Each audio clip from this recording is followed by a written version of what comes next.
தஞ்சாவூர் மாவட்டம் திருவையாறு அருகே தில்லைஸ்தானத்து கிராமத்தில் உள்ள மிக பழமை வாய்ந்த இளங்காளியம்மன் ஆலயம் 5ஆம் ஆண்டு நவசண்டி மகாயாக பெருவிழா வெகு விமர்சையாக நடைபெற்றது. திருவையாறு அடுத்து தில்லைஸ்தான கிராமத்தில் எழுந்தருள் உள்ள மிக பழமை வாய்ந்த இளங்காளியம்மன் ஆலயம் 5ஆம் ஆண்டு நவசண்டி மகாயாக பெருவிழா வெகு விமர்சையாக கொண்டாடப்பட்டது. நவசண்டி ஹோமத்தில் நேற்று பரிவார தெய்வங்களான மதுரை வீரன், கருப்புசாமி, மலையாள கருப்பு, விநாயகர், முருகப்பெருமான் போன்ற பரிவார தெய்வங்களுக்கு ஹோமம், பூர்ணாவதி, மூலவருக்கு அபிஷேகம், தீபாராதனை நடைபெற்றது. மாலையில் மகாசண்டி யாகம் முதல் யாகம் தொடங்கப்பட்டன.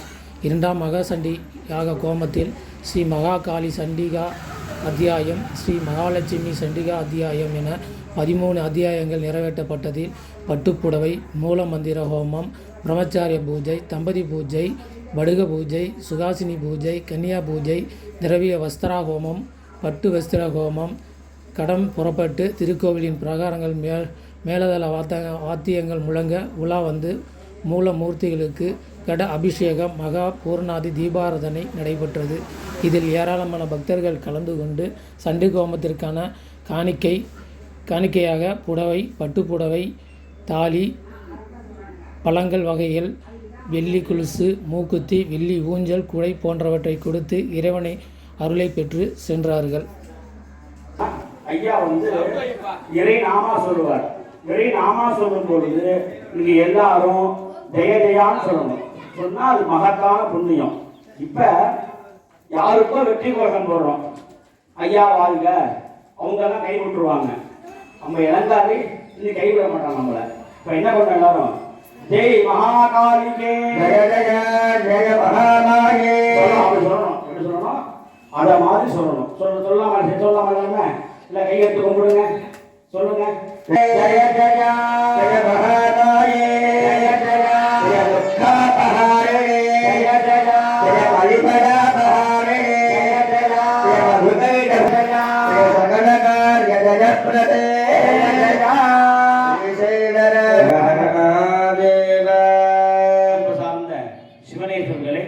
சண்டியாகம் ஆரம்பிக்கப்படுகின்றது. இதுவரையிலும் மாலை போட்டுங்க.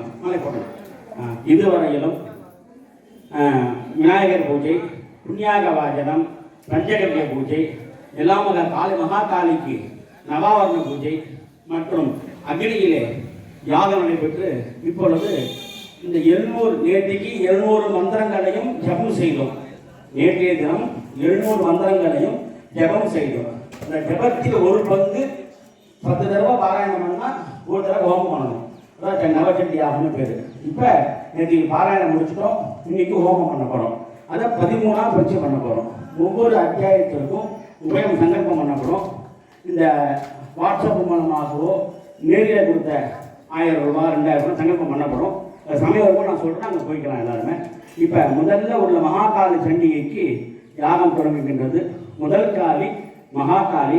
மகாகாளி அப்படின்னு சொல்லும் பொழுது எல்லோருக்கும் தெரியும் மகாகாளி எப்படி இருப்பான்னு. மாய ரூபமா இருப்பா. மாயைன்னா உலகத்தை ஆளக்கூடிய காளி. காலத்தை அவள் கையில் வைத்திருக்கிறார். அவளுக்கு மகாகாளின்னு பேரு. ஒரு சமயம் மகாவிஷ்ணுவுடைய தூங்கிட்டு இருக்கார். மகாவிஷ்ணுவுடைய காதில் ரெண்டு அசுரங்கள் மது, கைலவர்னு காதிலிருந்து உருவாகிறாங்க. எப்படிதான் அப்படி காதில் உருவாக முடியும்? நம்ம உடம்புல முடியிலிருந்து உருவாகுது ஒரு உயிர். நினைச்சு பாருங்க, ஏன் உருவாகுது இல்லையா? அதுக்கு ஏதாவது உணவு போடுறோமா நம்ம? இப்போ சிருஷ்டி எப்படி வேணாலும் இருக்கும், உலகத்துல சிருஷ்டி எப்படி வேணாலும் இருக்கும். அப்ப மகாவிஷ்ணுடைய காதிலிருந்து 2 அசுரர்கள் உருவாகிறாங்க. அவங்க என்ன பண்றாங்க, மகாவிஷ்ணு தாமரை தொப்புக்குள்ள தாமரை ஒன்று போகும். அதில் பிரம்மா உட்காந்து இருப்பார்.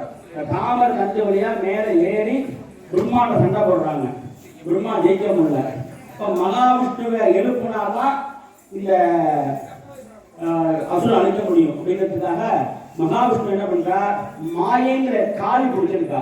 அந்த காளியை பிரார்த்தனை பண்றாங்க, அம்மா இப்படி மகாவிஷ்ணு எழுப்பி விடு, அசுரன் சந்தாரம் பண்ணணும். இந்த காளி அனுகிரகத்தினால மகாவிஷ்ணு மது பேர் சமசாரம் பண்ணா முதல் அத்தியாயம் நடைபெறுகிறது. அனைவரும் கந்ததசத்தை எழுதுமாறு கருதணும். இதனுடைய புண்ணியம் என்ன அப்படின்னா, நமக்கு ஏற்படக்கூடிய ஆயுள், ஆரோக்கியம், ஆனந்தம் அனைத்தையும் அம்மா அது பண்றாளாம். தரிசிக்கவும்.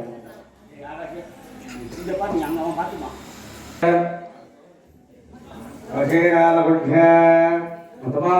தேவதாரி ஓம் மே மகாகாளி சண்டிகாசனா நமஹ சண்டிகா மோதகே நமஹ சக்கர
श्री प्रथमोत्तर चरित्राण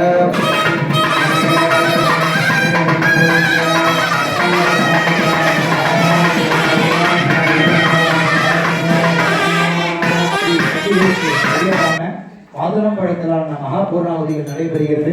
தரிசித்து அருள் பெறுக. பாத்தியம்.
अनेन दिव्यमङ्गलहोमेन भगवती एकोनत्रिंशदधिकशतमन्त्रात्मिका विचित्रवाक्यभूतिविलसत्करी अमरादि सर्वदानवसंहारकरी सृष्टिनी पुण्यचारिणी विधिपुरुषमनोहरी श्रुतिस्मृति पुराण इतिहास सकल कला कमल करगदवीना पुस्तक मणिमालवर सुखगरी श्री महासरस्वती चंडिका प्रियता அம்பிகையினுடைய திருநாமம் சொல்லப்படும் ஜெய ஜெயா என்று சொல்லி அருள் பெறுக.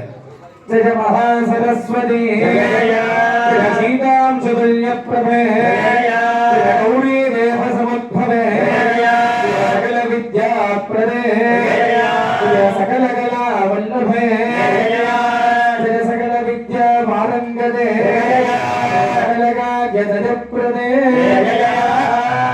हंसारूढे महावाणी सर्वशक्ति स्वरूपिणी सर्वविद्या प्रदेतुभ्यं चामुण्डायै सुमङ्गलम् समस्तोपचारान् समर्पयामि षष्ठाध्यायारम्भे ईश्वरमिष्टानां प्रेमणो कंसोररत्नावली वासद्देहलता दिवाकरणिभा नेत्रत्रयोद्भासिका सर्वज्ञेश्वर भीरवाण्यल्या पद्मावतीं चिन्तये ஒரு அத்தியாயமாக விளங்கியது. 5 அத்தியாயங்கள் நிறைவுற்று பத்மாவதி அப்படின்னாலே அலமேலு அம்பிகை அப்படின்னு நாம பொருள் எடுத்துக்கலாம். வைஷ்ணவ பதமா பார்க்கும் பொழுது அலமேலு மங்கை அப்படிங்கிறான். சைவ பதமா பார்க்கும் பொழுது திருவாரூர்ல இருக்கக்கூடிய கமலாம்பிகை அப்படின்னு நம்ம எடுத்துக்கலாம். இருந்தாலும் இந்த 13 அத்தியாயங்கள் இந்த சண்டி ஹோமத்துல பாத்தீங்கன்னா அம்பாள் பேரு தெரிஞ்ச பேரா இருக்கும். ஆனா அந்த அம்பாளுடைய உருவம் வேற மாதிரி இருக்கும். இப்ப மகாகாளி அப்படின்னாலே நம்ம 4 கையில பார்த்திருப்போம். இல்ல பிடாரி அம்மனும் காளி தான் 8 கையில பார்த்திருப்போம். ஆனா இந்த அம்பாளுக்கு 10 கை இருக்கு. மகாலட்சுமி அப்படின்னா 4 கை உடைய அம்பாளை பார்த்திருப்போம். ஆனா இதுல அஷ்டாதசபுஜம் 18 திருக்கரங்களுடைய கூடிய மகாலட்சுமி. அது போல எல்லா அத்தியாயத்துடைய அம்பாள் பேரு ஒரு மாதிரி இருக்கும், அதனுடைய உருவம் மாறி இருக்கும். அது போல இந்த பத்மாவதி சண்டிகை அப்படிங்கிற பேரு பாத்தீங்கன்னா அலமேலு அம்பிகையும் கமலாம்பிகையும் குறிக்கும். ஆனா இந்த அம்பாள் பைரவரை வாகனமா வச்சுட்டு பைரவருக்கு மேல அமர்ந்திருக்கக்கூடிய திருக்கோலத்துடன் காட்சி தரக்கூடிய ஒரு அம்பாள். அதனுடைய தியான ஸ்லோகம் உருவத்தை வர்ணிக்கக்கூடிய ஸ்லோகம் இப்படிதான் சொல்லியிருக்கு. அப்ப பைரவாங்க நிலையே அப்படின்னு இந்த அத்தியாயத்தினுடைய முடிவுல ஜெயஜெயா சொல்லுவோம். அப்ப பைரவரை வாகனமாக கொண்டு அருள்பாலிக்கக்கூடிய அம்பிகை இந்த பத்மாவதி சண்டிகை. ஏகைவ சக்தி பரமேஸ்வரஸ்ய அப்படிம்பாங்க. இப்ப சக்தி அப்படிங்கிறது ஒண்ணுதான். எளிமையா புரிஞ்சுக்கணும் அப்படின்னா மின்சாரம் அப்படிங்கிறது ஒண்ணு. நம்மளுடைய தேவைக்கேற்ப அது எந்தெந்த உபகரணங்கள்ல போடுதோ அதுக்கு தகுந்தாப்புல அதனுடைய பயனை நாம அனுபவிச்சுட்டு இருக்கோம். நமக்கு வெளிச்சம் வேணும்னா லைட்டா இருக்கு, நமக்கு சவுண்ட் வேணும் அப்படின்னா இந்த ஸ்பீக்கர் ஆட்டம் இருக்கு, நம்ம காத்து வேணும் அப்படின்னா மின்விசிறியா இருக்கு. அது போல இந்த சக்தி அப்படிங்கிறது ஒண்ணுதான். அதனுடைய எந்தெந்த காலங்கள்ல எந்தெந்த விதமான காரியங்களை செய்யணுமோ அதற்கு தகுந்தாப்புல இந்த சக்தி மாறி இருக்கு அப்படின்னு சொல்லிட்டு சொல்லுவாங்க. அதனாலதான் போகே பவானி புருஷேஷு விஷ்ணுஹோ போகேஷு போகேஷு போகேஷு காளி சமரேஷு துர்கா அப்படிம்பாங்க. போகே பவானி அப்படின்னா நமக்கு வாழ்க்கையில எல்லா பொருட்களையும் அனுபவிக்கணும் அந்த தன்மையை கொடுக்கக்கூடியவளாக யார் இருக்கா அப்படின்னா பவானி. புருஷேஷு விஷ்ணுஹோ காக்கும் கடவுளாக அதே சக்தி விஷ்ணுவாக இருக்கு. கோபம் கொண்டால் அவர் பேர் என்ன? காளியாக இருக்கிறாள்.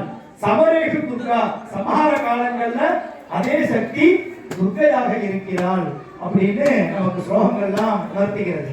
அந்த வகையிலே பத்மாவதி சண்டிகை இந்த அத்தியாயத்தினுடைய தலைவியாக அத்தியவதையாக விளங்கக்கூடிய அம்பிகை.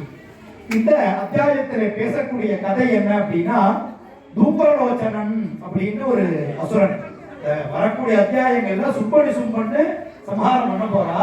அதனுடைய சேனாபதிகள் அவருடைய சேனாபதிகள் நிறைய பேர் இருக்காங்க. அதுல இவரும் ஒருத்தர். தூபலோச்சனன் சொல்லக்கூடிய அந்த அசுரனை இந்த அத்தியாயத்துல அம்பாள் சம்ஹாரம் பண்றாங்க. எப்படி சம்ஹாரம் பண்றாங்க? தூம்பரம் அப்படின்னாலே இந்த புகைக்கு பேரு ஒண்ணு தூபம் அப்படின்னு சொல்லுவாங்க, இல்ல தூபம் போடுறதுங்கிறவங்கள அதுக்கு புகைக்கு பேரு தூபம் அப்படின்னு பேரு, அல்லது தூப்பரம் அப்படின்னு சொல்லுவாங்க. அப்ப லோச்சனம் அப்படின்னா கண்ணு. இந்த கண்ணுக்கு சம்ஸ்கிருதத்துல நிறைய பேர் சொல்லுவாங்க. நயனம், லோச்சனம், அரவிந்தம் அப்படின்னு நிறைய பேர் சொல்லுவாங்க.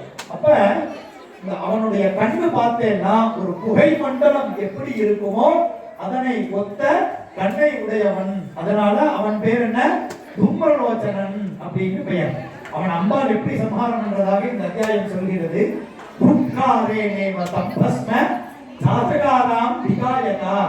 எந்த ஆயுதத்தை கொண்டும் சம்ஹாரம் பண்ணலையா அம்பாள். ஹும் அப்படின்னு ஒரு சொல்லுதான் சொல்றாளாம். அவன் அப்படியே எரித்து சாம்பலாகி சம்ஹாரம் ஆயிடுறது இந்த அத்தியாயத்துல. அப்ப ஒரு சொல் எப்படி ஒருத்தனை கொல்லும் சொல்லுவாங்க, ஒரு சொல்லு வெல்லும் ஒரு சொல்லு கொல்லும் அப்படிம்பாங்க. அப்ப அதிகாரம் படைத்தவர்கள் யார் இருக்கிறாங்களோ அவங்களுடைய ஒரு சொல்லு செயலா மாறிடும் சில இடத்துல. அப்ப நம்மளை படைத்த, நம்மளை காத்து கொண்டிருக்கின்ற, நம்மளை அனுகிரகிக்கின்ற அம்பிகை அந்த அசுரனை நோக்கி ஹும் அப்படின்னு ஒரு சொல்லு சொன்னோன்னா அப்படியே சாம்பல் மலையா ஆகிறானா இந்த அசுரன். அந்த கதையை சொல்லக்கூடிய அத்தியாயம் தான் இந்த அத்தியாயம். அப்ப ஒவ்வொரு அத்தியாயத்துக்கும் ஒரு பலன் சொல்லிட்டு வரும். இந்த அத்தியாயத்தை இந்த அம்பாளை தரிசனம் பண்ணா என்ன பலன்னு நம்ம எடுத்துக்கலாம்.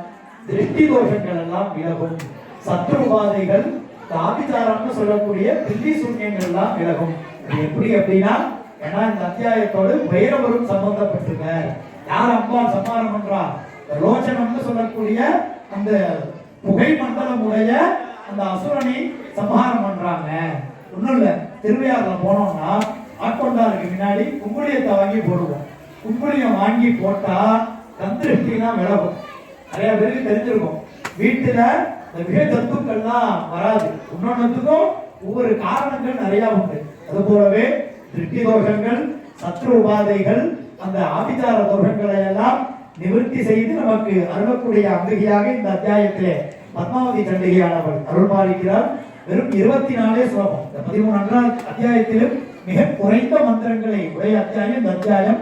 அம்பாளுக்கு அத்தியாயத்தினுடைய நிறைவிலே பூசணி துண்டலான பூர்ணாகுதிகளோடு கூட இதுவும் பாருங்க, பூசணிகா வணக்கம் சாதாரண திருப்தி பண்ண எல்லாமே சம்பந்தப்பட்டிருக்கு. அந்த பூசணி துண்டலான பூர்ணாகுதிகளோடு கூட அம்பிகையை வழிபட உள்ளோம். தரிசித்து அருள் பெறுங்க.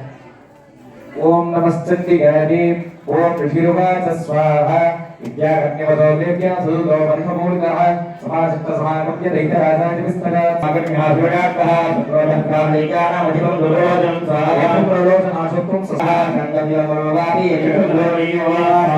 ரிஷிருவாச ஸ்வாஹா கிருஷ்ண சீக்ரம் ஜெயோ குருப்ரம்ம ஸ்வாஹா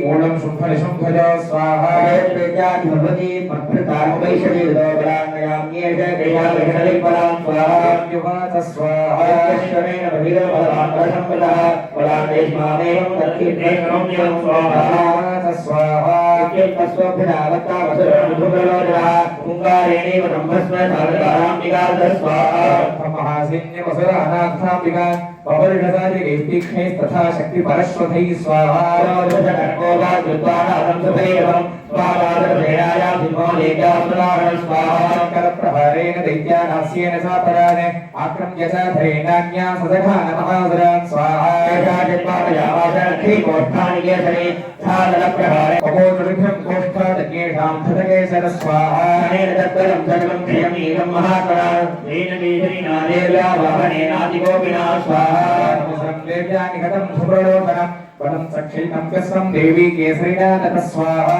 वरद्याधिपतिशुम्भरपुरिदाभ्यः आज्ञां स्वाहा नखे मुण्डमले रघुभिः परिवारितो तत्र गच्छत गत्वा च सासवा नीयतां लघु स्वाहा यादिदृश्यवद्भावा इति वशंशयो युधि दासेहाय विपाति ते शीघ्रमागम्यतां बद्ध्वा गृहीत्वा नामथाम्बिकां स्वाहा जगदम्बार्पणमस्तु मार्कण्ड மன்னிக்கவும். நாரங்கபலம் என்று சொல்லக்கூடிய நார்த்தமடத்திலான பூர்ணாபதிகளானது நடைபெறுகிறது.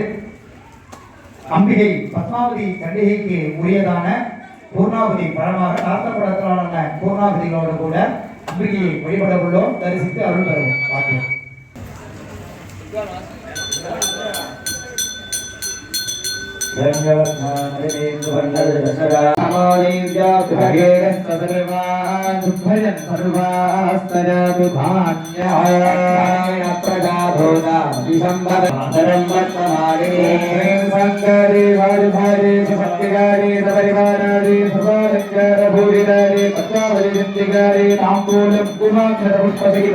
நாரங்கபலமஹாஹுதம் சமர்ப்பயாமி நமः ஸ்வாஹா.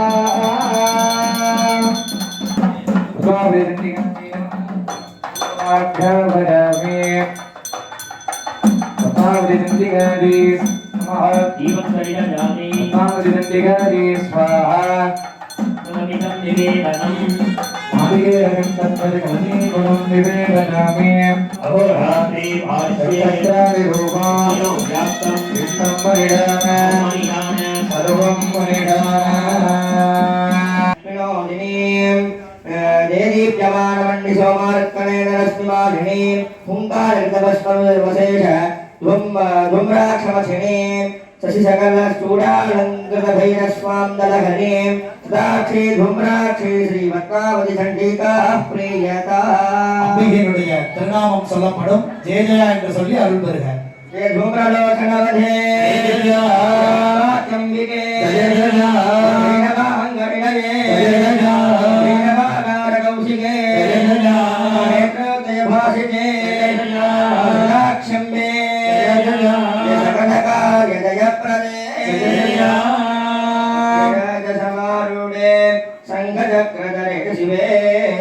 वैष्णवी रूपिणी तुभ्यं चामुण्डाये सुमङ्गलो.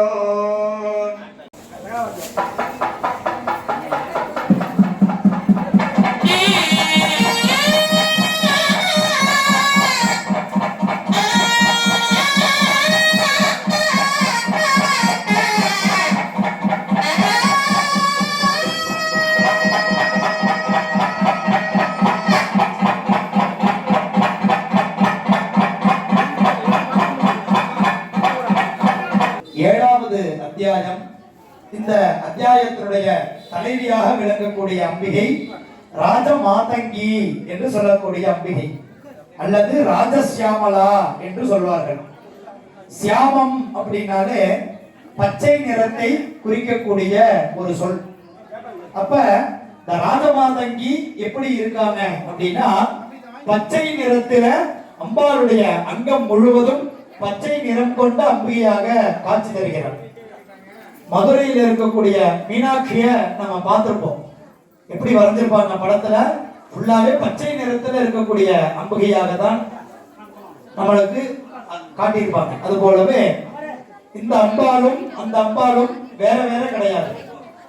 மதுரைக்கு போனா முதல்ல சொக்கநாதரை தரிசனம் பண்றோமோ இல்லையோ, மீனாட்சியை தரிசனம் பண்ணிட்டு தான் அடுத்தது சொக்கநாதரை தரிசனம் பண்றோம். அப்ப மதுரையில எல்லா சிவன் கோயிலையும் சிவபெருமானை பார்த்துட்டு அம்பாவை தரிசனம் பண்ணுவோம்.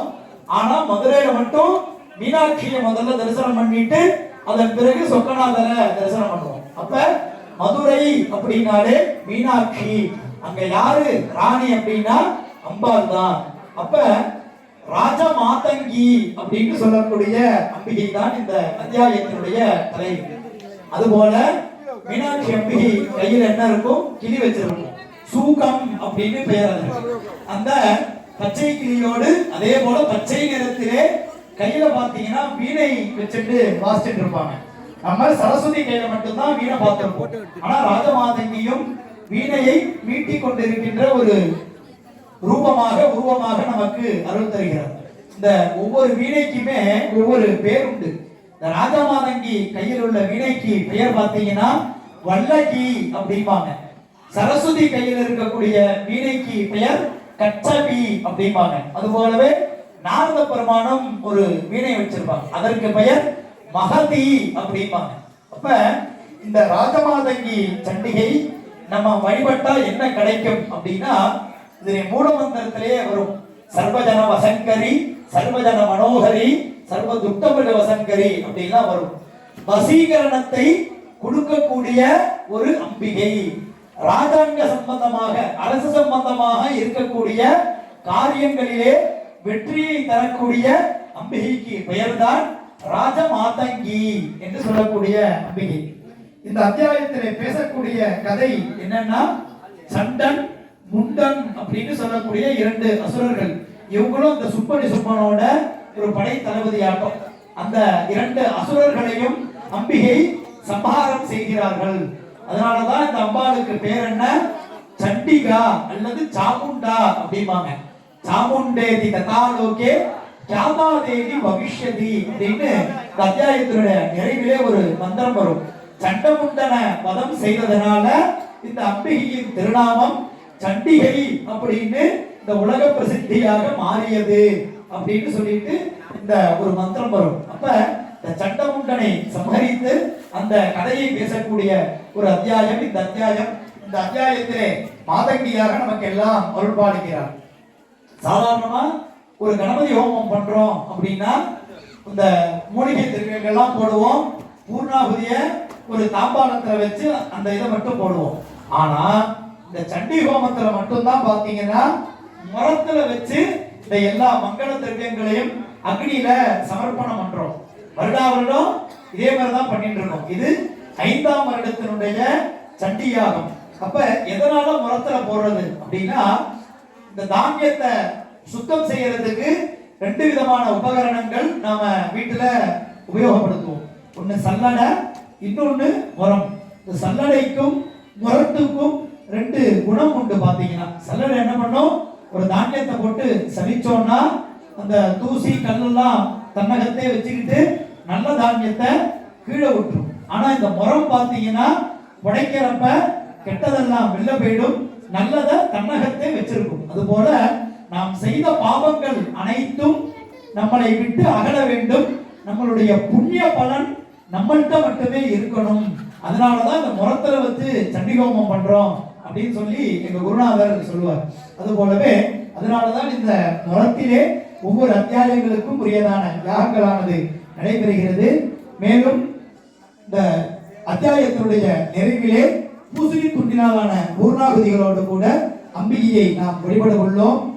அனைத்து விதமான அரசாங்க காரியங்கள் வெற்றி, எல்லா விதமான வசீகரணத்தையும் தரக்கூடிய அம்பிகையை நோக்கி 7வது அத்தியாயத்தினுடைய 27 மந்திரங்களினால் ஆகுதிகளானது ஹோமங்களானது துவங்கப்படுகிறது. தரிசித்து அருள் பெறுக. ஓம் நமஸ்தந்திகாரி ஓம் ரிஷிருவாசஸ்வாஹ ஆக்யப்தாஸ்தே துதோபிக்யாஸ் சண்டமுண்டபரோகமாஹ சதுரங்கபரோபேதாயுரப்யுத்யதாயுதா ஸ்வாஹா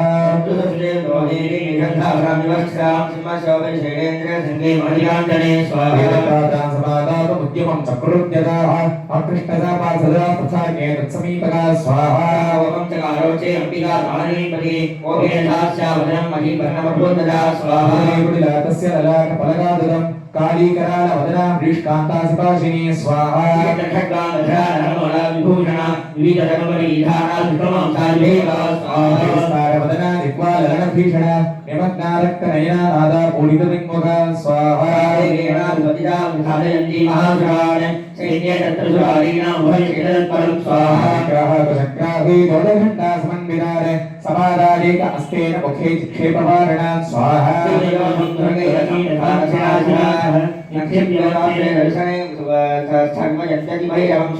பஞ்சகிரகேஷேஷு கிரீவாய அமதாபரம் ஓம்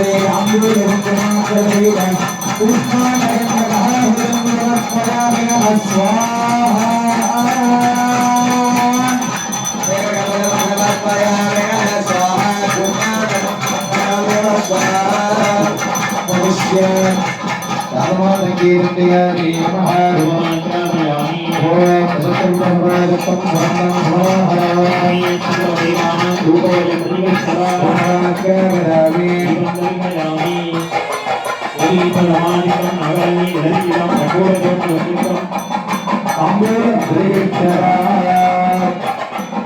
ஓம் சர்வஸ்ய தேவஸ்ரீ தேவமேவதேனாஹி அனுபவந்தி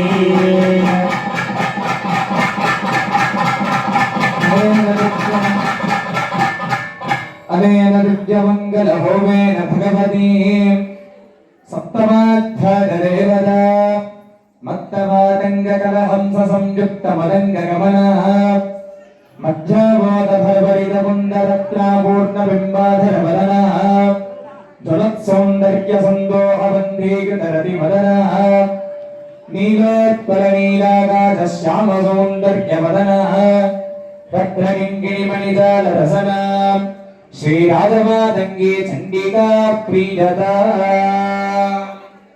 என்னுடைய திருநாமம் சொல்லப்படும் ஜெய ஜெயா என்று சொல்லி அருள் பெறுங்க. जयमातङ्गकन्ये जयरत्नबीजस्थिते जयवीणावाद्यप्रिये जयश्रीभजनमशङ्करी सकलकार्यजयप्रदे श्रीमातङ्गी महामाये परमुण्ड हरे तुभ्यं चामुण्डाये सुमङ्गलो கோவிலுக்கு சென்று அத்தியாய யாக திரவியங்களை எடுத்து வருமாறு கேட்டுக்கொள்ளப்படுகிறது. ஒரு சொட்டு மேலும் கோயிலுக்கு போய் இந்த யாக திரவியத்தை எடுத்துட்டு வாங்க.